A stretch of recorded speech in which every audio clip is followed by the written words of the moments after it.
Um,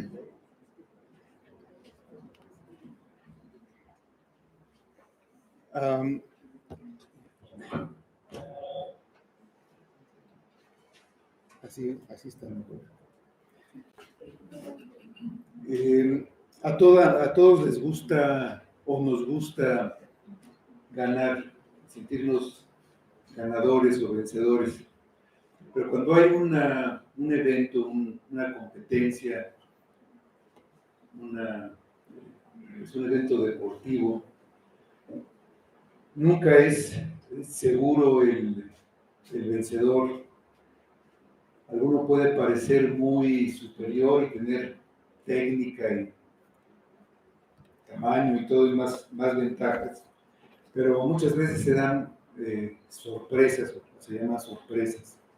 No hay un resultado que pueda asegurarse de quién va a ganar en esos eventos. Sin embargo, hay situaciones en que ya está decidida la competencia. No ha terminado el campeonato, faltan varios partidos, pero un equipo ha logrado tener tanta ventaja sobre otro que ya, ni aunque gane todos y el otro pierda todos, va a cambiar el resultado final. Ya sabe quién va a ganar.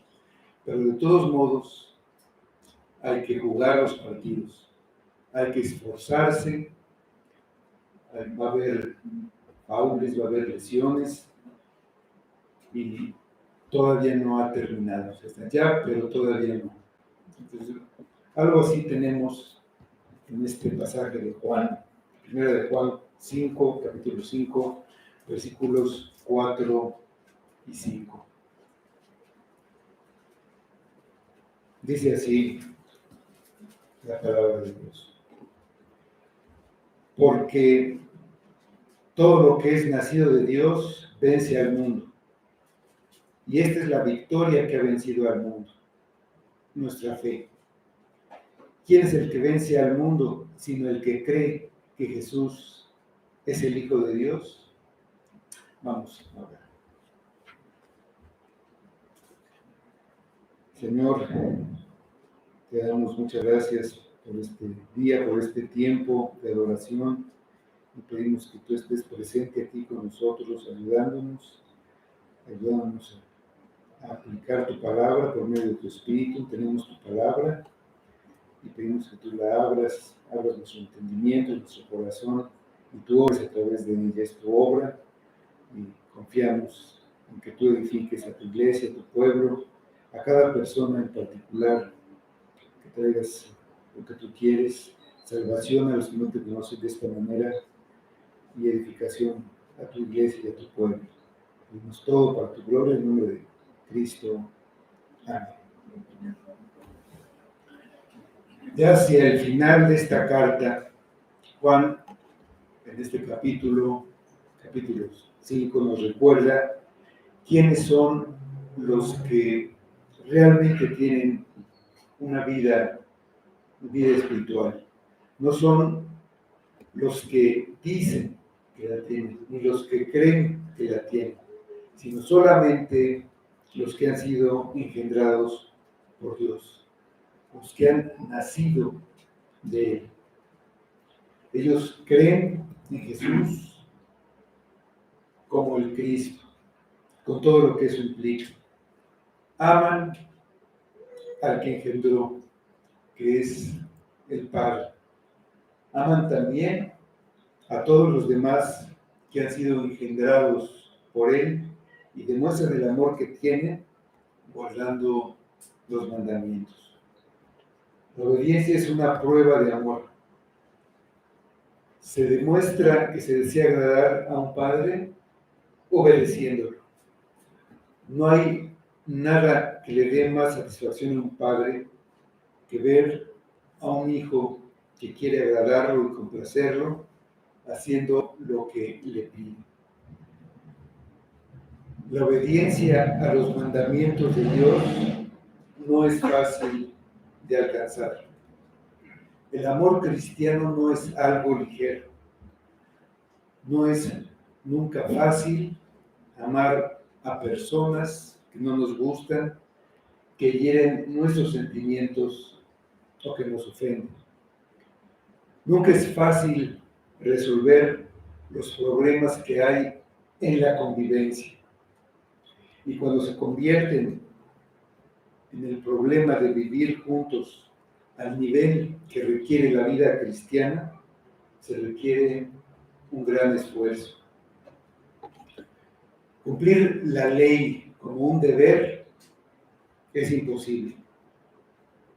Jesús decía que los escribas y los fariseos ataban pesados fardos difíciles de llevar y los ponían encima de los demás para que los cargaran. La multitud de reglas y normas de los escribas y fariseos podía ser un peso insoportable para cualquiera. Pero Juan está hablando de los nacidos de Dios. Ellos pueden guardar los mandamientos porque Dios les da lo necesario para cumplirlos. No da sus mandamientos y luego se retira dejándonos a nuestros pobres recursos. Sigue ahí, a nuestro lado, dándonos de su espíritu para capacitarnos y que podamos cumplir lo que nos ha mandado. Lo que es imposible para nosotros se hace posible con la obra de Dios en nosotros. La respuesta debe ser la respuesta del amor. Y no hay deber demasiado molesto ni tarea demasiado pesada para el amor. Lo que no haríamos nunca por un extraño, lo intentamos para alguien que nos es querido. Lo que sería un sacrificio imposible si nos los pidiera un extraño, se convierte en un gozo cuando lo necesita un ser amado. Sus mandamientos no son gravosos, sino un privilegio y una oportunidad para demostrar nuestro amor. Son difíciles, pero no son gravosos, porque Cristo nunca impuso a nadie un mandamiento sin darle las fuerzas para cumplirlo. Y un mandamiento nos provee de otra oportunidad de demostrar nuestro amor. Dice el versículo 4, vencer al mundo, dice, porque todo lo que es nacido de Dios vence al mundo. Y esta es la victoria que ha vencido al mundo, nuestra fe. Esa palabra primera que está ahí, porque muestra que continúa con el tema del que está hablando antes, esto que comentamos. Lo que va a decir explica lo que dijo. Sigue con la idea de los nacidos de nuevo, de guardar los mandamientos y de la fe. Explicó quiénes son los nacidos de Dios y ahora dice que todo lo que es nacido de Dios vence al mundo, sin excepción. Todos los que han experimentado el nacimiento espiritual vencen al mundo. El tiempo del verbo es presente. Otra manera de decirlo es: el que es nacido de Dios está venciendo al mundo. En esta carta, Juan ya definió a lo que se refiere cuando habla con esta palabra mundo. En el capítulo 2, en los versículos 15 a 17, escribió: no améis al mundo ni las cosas que están en el mundo. Si alguno ama al mundo, el amor del Padre no está en él, porque todo lo que hay en el mundo, los deseos de la carne, los deseos de los ojos y la vanagloria de la vida, no proviene del Padre, sino del mundo. Y el mundo pasa y sus deseos, pero el que hace la voluntad de Dios permanece para siempre. El sistema del mundo. El mundo es ese sistema de vida de los seres humanos que impuso Satanás a la humanidad cuando Adán, como representante de toda la humanidad, se sometió a su gobierno y lo obedeció. Es un sistema contrario a Dios, es la humanidad queriendo vivir independiente de su creador, decidiendo lo que está bien y lo que está mal, ignorando sus mandamientos. Entonces, la vida cristiana es una vida de conflicto. Es una lucha continua y constante. Hay dos reinos, el reino de la oscuridad, de las tinieblas, de la confusión, gobernado por Satanás, y el reino de luz, el reino de Dios, que inició con la encarnación de Jesucristo. El Evangelio de Marcos, capítulo 1, a partir del versículo 14, segunda parte, dice: Jesús vino a Galilea predicando el Evangelio del reino de Dios, diciendo: el tiempo se ha cumplido y el reino de Dios se ha acercado. Arrepentíos y creed en el Evangelio. El reino de Satanás inició cuando el diablo logró que el hombre desobedeciera los mandamientos, en ese momento el mandamiento que Dios le había dado. Entró el pecado en el mundo y el hombre quedó bajo la esclavitud del pecado. El pecado lo mató espiritualmente hablando, quedó separado de Dios e imposibilitado de querer o hacer lo bueno. No puede ni quiere hacer justicia, no obedece los mandamientos, solo puede hacer lo malo. Cristo vino para libertarnos de la esclavitud, de esa esclavitud. Vino para darnos vida. La da a los que Dios engendra, no físicamente, sino espiritualmente. Al darles vida, creen el Evangelio. La vida espiritual devuelve al hombre la capacidad de obedecer los mandamientos de Dios. Entonces vemos que desde el principio el asunto ha sido obedecer o no obedecer los mandamientos. Cuando se quitan los ojos de Dios y se ponen en cualquier otra cosa, entra la tentación de pensar que algo aparte de Dios puede satisfacer al hombre, puede llenar, puede ser un motivo para vivir. El tema de la ley de Dios, guardar o no los mandamientos, es un problema que frecuentemente hace tropezar a las personas.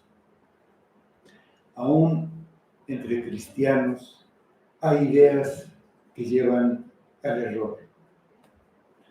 Algunos pensaban que los guardaban más o menos al pie de la letra. Al insistir en eso, se volvieron legalistas y llegaron a un estado de esclavitud. Se volvieron tan esclavos de la ley como lo eran los fariseos en la época de Cristo. Ocurrió en algunas iglesias primitivas y Pablo tuvo que escribirles para corregir su error. Por ejemplo, leíamos hoy en Gálatas, en el capítulo 6, hablando de la circuncisión. También, por ejemplo, a los Colosenses, en el capítulo 2, leí varias exhortaciones de eso. En el otro extremo se encuentran los que piensan que como Cristo nos libertó de la ley y estamos bajo la gracia, no bajo la ley, no importa si se cumplen los mandamientos o no. Viven de una manera descuidada y acaban tolerando el pecado en sus vidas, demostrando su verdadera condición espiritual. No aman a Dios porque no obedecen sus mandamientos. Se engañan a sí mismos pensando que sí lo hacen. Juan quiere que sus lectores no caigamos en estos errores y que le demos la debida importancia a los mandamientos. Y dice que amamos a Dios guardando sus mandamientos. Esa es la prueba. Los mandamientos de Dios para la humanidad, la ley moral de Dios, son los 10 mandamientos dados por medio de Moisés y escritos en el corazón de todo ser humano. Son los 10, no 9 ni 8. Nunca han sido modificados ni rebajados. No son opcionales ni al gusto. La infracción a la ley es pecado.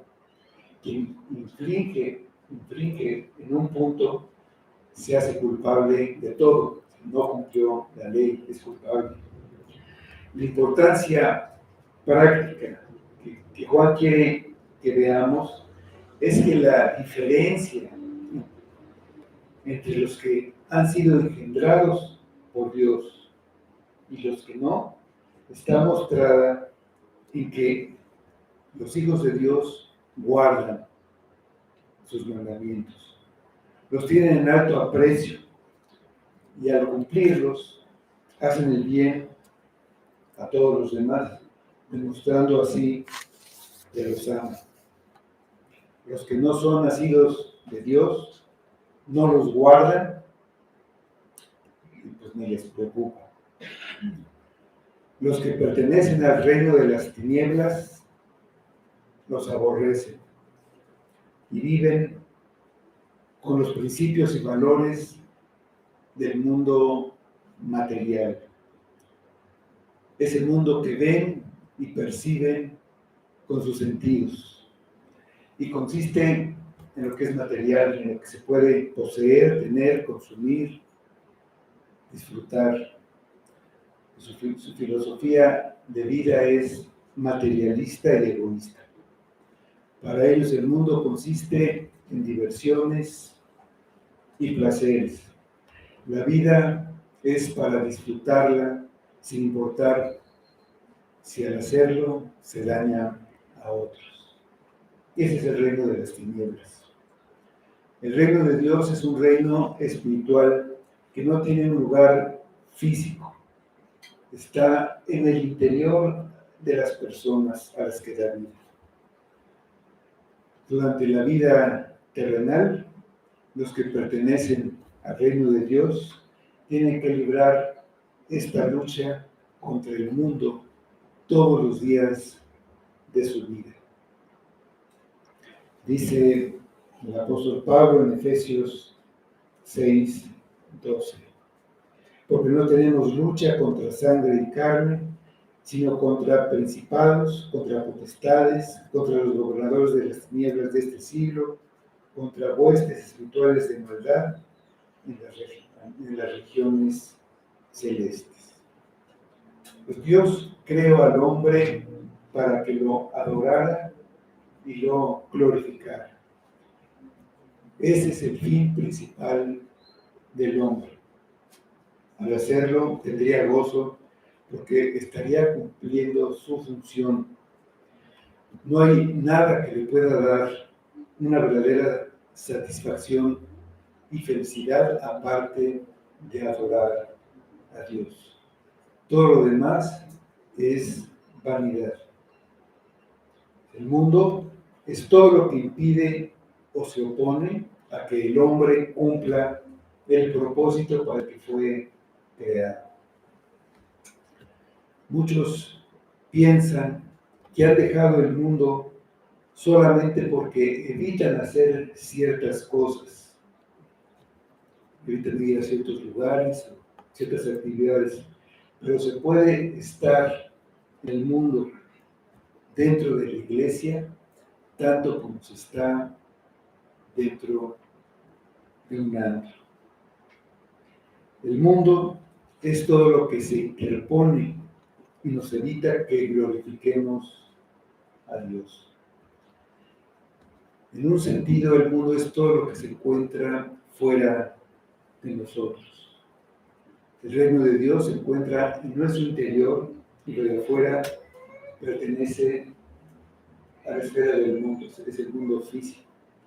El mundo nos pone delante lo que llama nuestra atención con la intención de atraernos y ocuparnos de estas cosas que nos separan de Dios.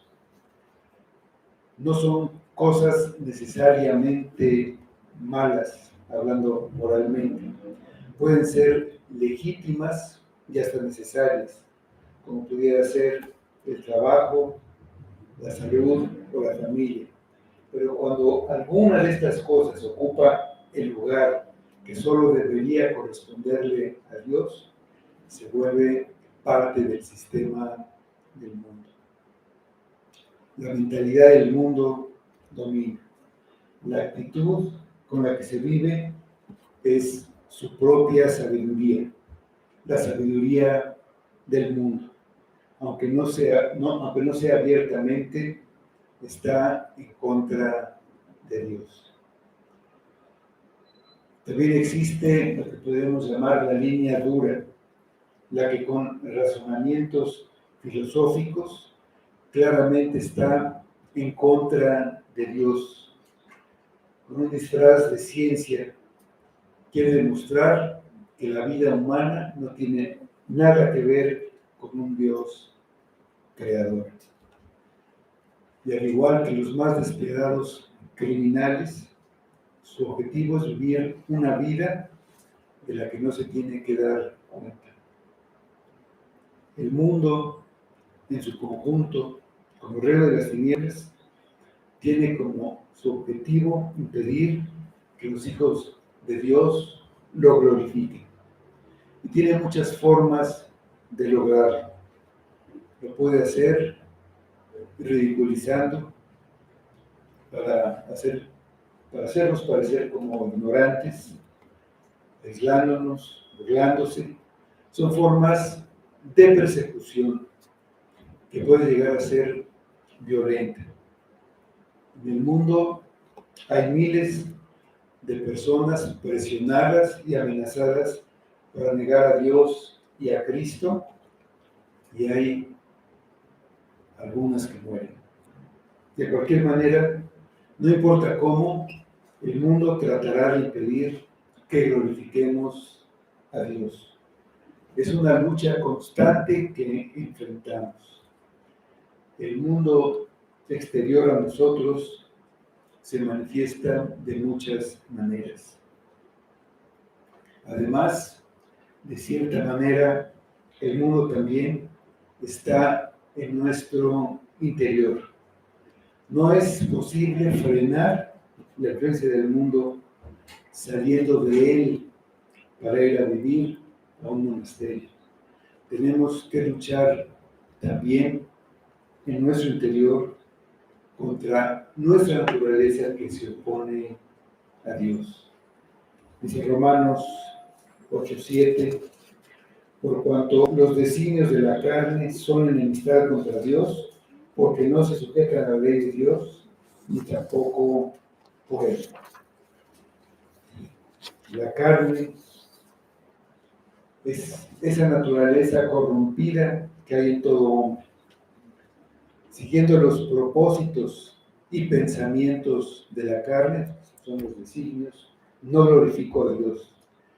La mente carnal está en mi interior y va conmigo a donde quiera que yo vaya. Está dentro de nosotros, es resultado de la caída y del pecado.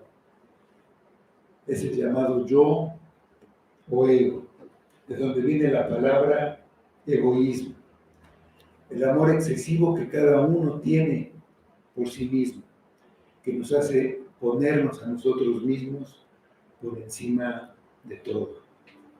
El egoísmo desemboca en el orgullo. Nos ponemos por encima y nos consideramos lo más importante. Pensamos que el mundo gira a nuestro alrededor. Nos satisface que se nos elogie y no soportamos la crítica. Eso es lo opuesto a glorificar a Dios. Se glorifica a sí mismo. Otra manifestación es la autosuficiencia. El hombre se siente capaz de descubrir los secretos del universo y dominar la naturaleza, curar las enfermedades y hasta viajar a otros planetas. Así se cree dueño de su destino. Y mientras más confía en sí mismo, en sus capacidades, menos confía en Dios, menos lo glorifica y vive solo para Él. También dentro de mí está la codicia y la ambición, el instinto de posesión, de tener cosas para nosotros, para nuestro deleite y no para el de otro. Está el concentrarse y preocuparse por uno mismo, y de ahí se derivan los celos y la envidia. Todo esto son las obras de la carne que Pablo menciona en Gálatas capítulo 5, del 17 al 21. Y ahí escribe: porque el deseo de la carne es contra el espíritu, y el espíritu es contra la carne. Y estos se oponen entre sí para que no hagáis lo que quisierais. Pero si sois guiados por el espíritu, no estáis bajo la ley, y manifiestas son las obras de la carne, que son adulterio, fornicación, inmundicia, lascivia, idolatría, hechicerías, enemistades, pleitos, celos, iras, contiendas, disensiones, herejías, envidias, homicidios, borracheras, orgías y cosas semejantes a estas, acerca de las cuales os amonesta, como ya os he dicho antes, que los que practican tales cosas no heredarán el reino de Dios. El mundo está fuera de mí y dentro de mí. Pero dice Juan que todo lo que es nacido de Dios vence al mundo. La influencia del mundo que tenemos por estar viviendo en él hace que los mandamientos los veamos como algo pesado contra lo que estamos luchando. Pero alguien que es nacido de Dios es diferente a los habitantes naturales del mundo. Vive en el mundo, pero no es del mundo. Vive tan alejado del mundo como puede. No se queda en el límite con un pie en el mundo y el otro en la iglesia. No se amolda al mundo. No está solamente cuidando de no caer. No, ha vencido al mundo. Con esto quiere decir que lo ha derrotado. Lo domina en lugar de ser dominado por él. No vive por lo que hay en el mundo ni por sus deseos. Tiene la victoria. Todos los que han nacido de Dios han vencido al mundo y ya pueden proclamar su victoria. Jesús dijo: en el mundo tendréis aflicción, pero confiad. Yo he vencido al mundo. Juan 16, 33. Porque Jesús ha vencido, también nosotros hemos vencido junto con Él. Jesús ha vencido al maligno en este mundo y ha librado a su pueblo del poder de Satanás. La batalla está decidida, aunque no haya terminado todavía. Y esta es la victoria que ha vencido al mundo. El que es nacido de Dios vence y ha vencido. Cristo lo ha vencido y como yo estoy en él, lo he vencido. Pero aún lo estoy venciendo. Ya tengo la victoria, pero todavía tengo que luchar. En Cristo lo tenemos todo. Ya está todo cumplido. En Romanos 8, 29 y 30 dice: porque a los que antes conoció, también los predestinó para que fuesen hechos conformes a la imagen de su Hijo, para que Él sea el primogénito entre muchos hermanos. Y a los que predestinó, estos también llamó. Y a los que llamó, estos también justificó. Y a los que justificó, a estos también glorificó. Y dice que Dios ya nos glorificó. Ya está hecho. Y sin embargo, todavía estamos siendo santificados.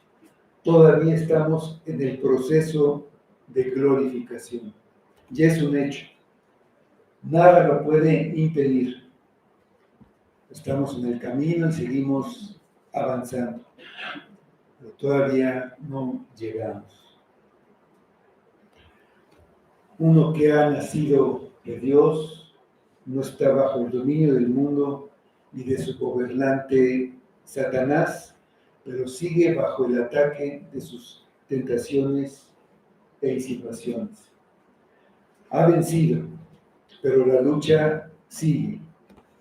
Está venciendo. Ya no cae en las tentaciones que antes lo vencían. Antes era con mucha facilidad, ahora es más difícil y más esporádico. Ya no es dominado por ellas. Con limpia conciencia puede decir que no desea pecar y realmente no quiere, pero a veces cae. Algunas cosas de su viejo hombre permanecen y lo tropieza. Y el Hijo de Dios, nacido de Dios, aborrece estas cosas. Ha vencido, tiene la victoria, pero no es perfecto todavía.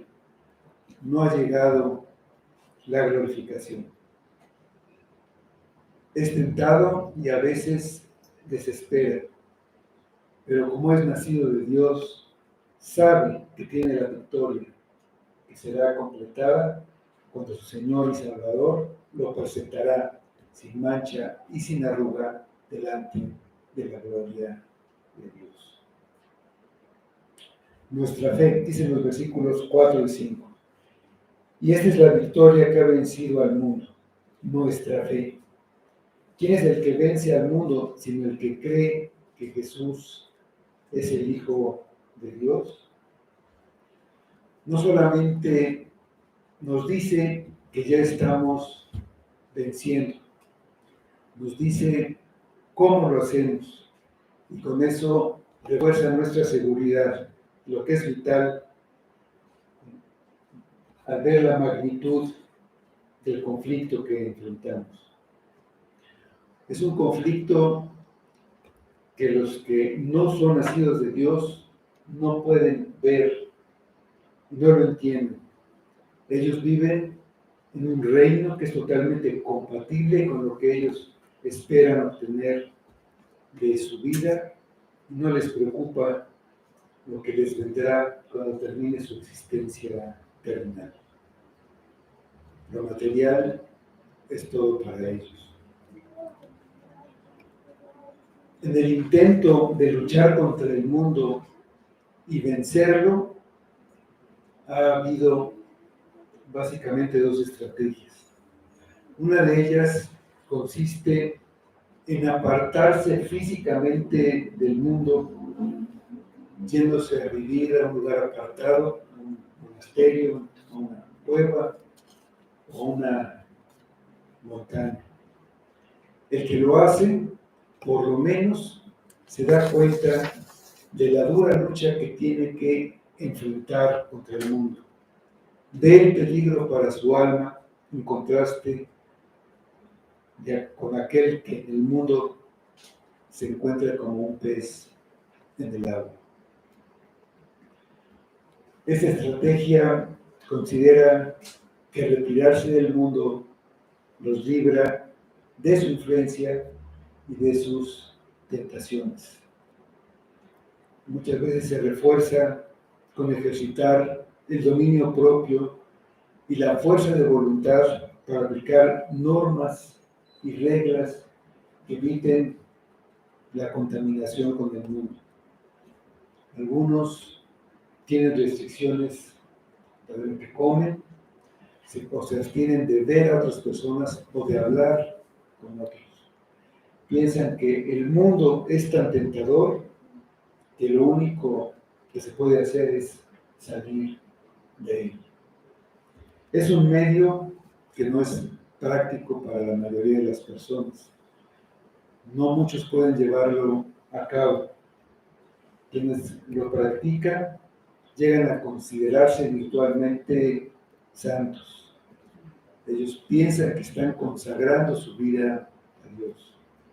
Se establece una distinción entre ellos, llamados los religiosos, y los demás. Y no es una práctica bíblica.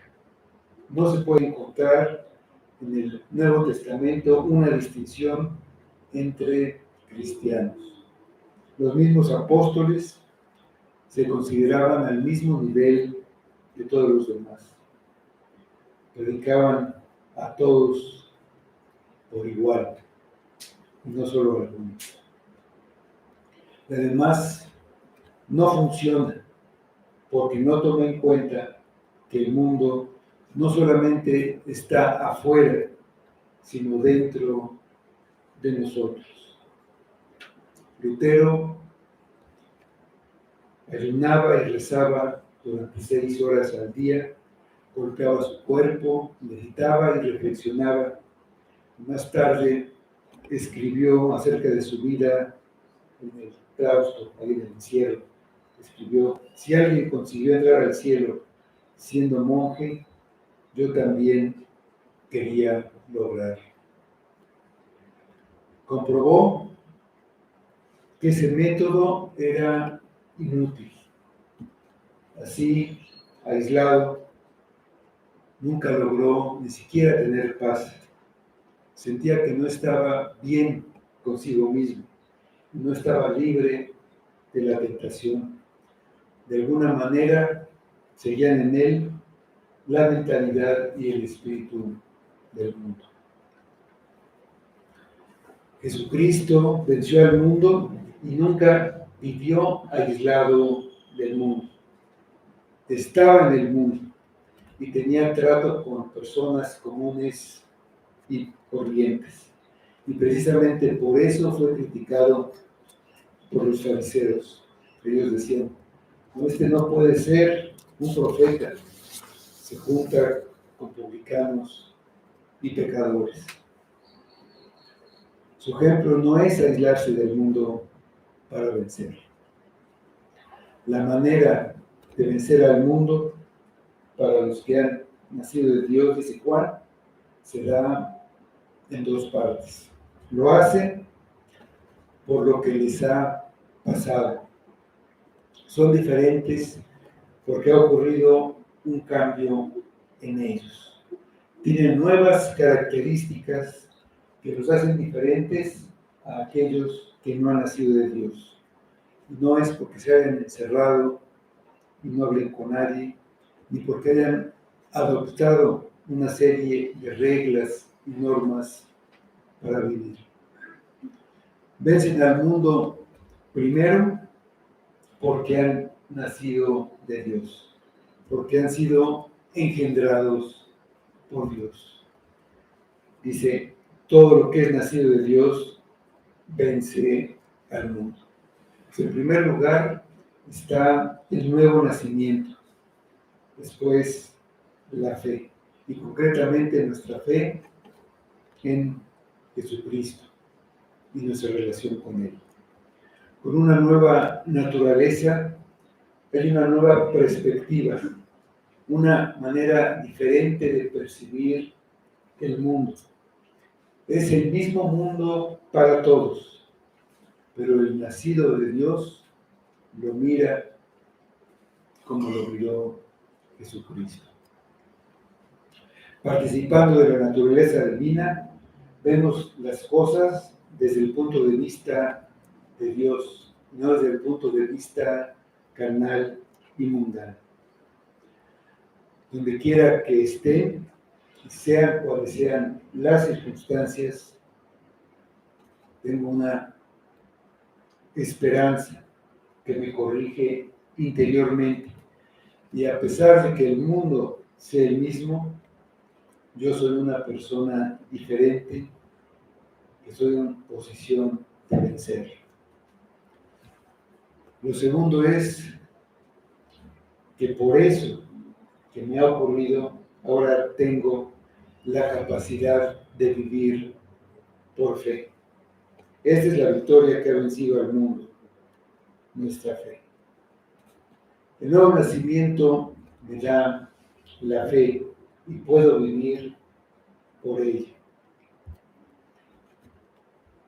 El mundo es mucho más poderoso que cualquiera de nosotros y nadie puede tener victoria contra él por sí mismo.